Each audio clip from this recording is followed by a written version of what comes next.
कहते हैं लंबी लाइफ के लिए लंबी लंबी सांस लो, लेकिन अब डीप ब्रीदिंग से स्ट्रेस फ्री हो जाओ ये जरूरी नहीं। दिल्ली एनसीआर में प्रदूषण खतरनाक स्तर पर है। इसका आपके मूड से लेकर आपकी लाइफ स्पैन तक सब पर असर हो सकता है। इसका असर लंग्स पर तो होता ही है, शरीर के बाकी ऑर्गन्स भी इससे प्रभावित होते हैं। प्रदूषण शरीर के एक एक अंग तक आखिर पहुंचता कैसे है? दूषित हवा में particulate matter, carbon monoxide, ozone, nitrogen dioxide, sulphur dioxide की ज्यादा मात्रा होती है, तो जाहिर है ऑक्सीजन कम होगा।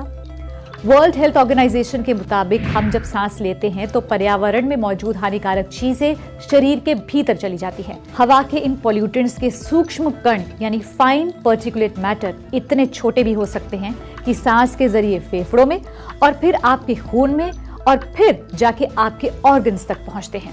दिल्ली के वल्लभ भाई पटेल चेस्ट इंस्टीट्यूट की professor Kavita Gulati, director professor department of pharmacology बताती है कि ये प्रदूषण से भरी और ऑक्सीजन की कमी वाली हवा सांस के जरिए लंग्स तक पहुंचती है, जहां गैस एक्सचेंज का काम होता है, यानी ऑक्सीजन और कार्बन डाइऑक्साइड का आदान प्रदान होता है। अब लंग्स का काम क्या है?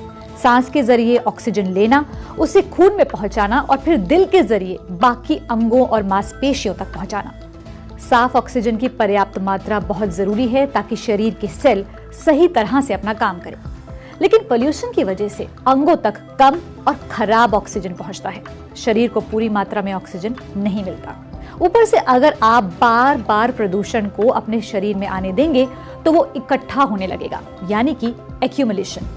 एक तो सेल या कोशिकाएं जरूरत से ज्यादा मेहनत कर रहे हैं प्रदूषण से लड़ने के लिए, ऊपर से उनको पूरा ऑक्सीजन भी नहीं मिल रहा एनर्जी के लिए, और इसकी वजह से हर ऑर्गन की उम्र कम हो सकती है, यानी आपकी लाइफ स्पैन भी कम हो सकती है।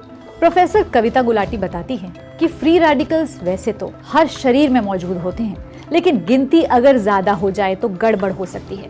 Free radicals are unstable atoms that can damage cells, cause illness and ageing. प्रदूषित हवा से फ्री रेडिकल्स की गिनती बढ़ती है, इससे डीएनए पर प्रभाव हो सकता है और कई बीमारियां ट्रिगर हो सकती हैं। सेल्स म्यूटेट हो सकते हैं और इससे कोई नई बीमारी जन्म ले सकती है। प्रदूषण रेस्पिरेशन सिस्टम पर, दिल पर, दिमाग सब पर असर करता है। रेस्पिरेशन सिस्टम की बात करते हैं। All India institute of medical science के पल्मोनरी मेडिसिन के head of department doctor Anant Mohan कहते हैं कि आपको एलर्जी हो सकती है, खांसी, छींक आ सकती है, दमे की दिक्कत हो सकती है, लंग्स पर असर हो सकता है, लंग इन्फेक्शन हो सकता है, साथ ही क्रॉनिक ऑब्स्ट्रक्टिव पल्मोनरी डिजीज हो सकता है। ऐसा होने पर व्यक्ति को सांस लेने में तकलीफ होती है। दूरगामी प्रभाव में लंग कैंसर होने की आशंका भी हो सकती है।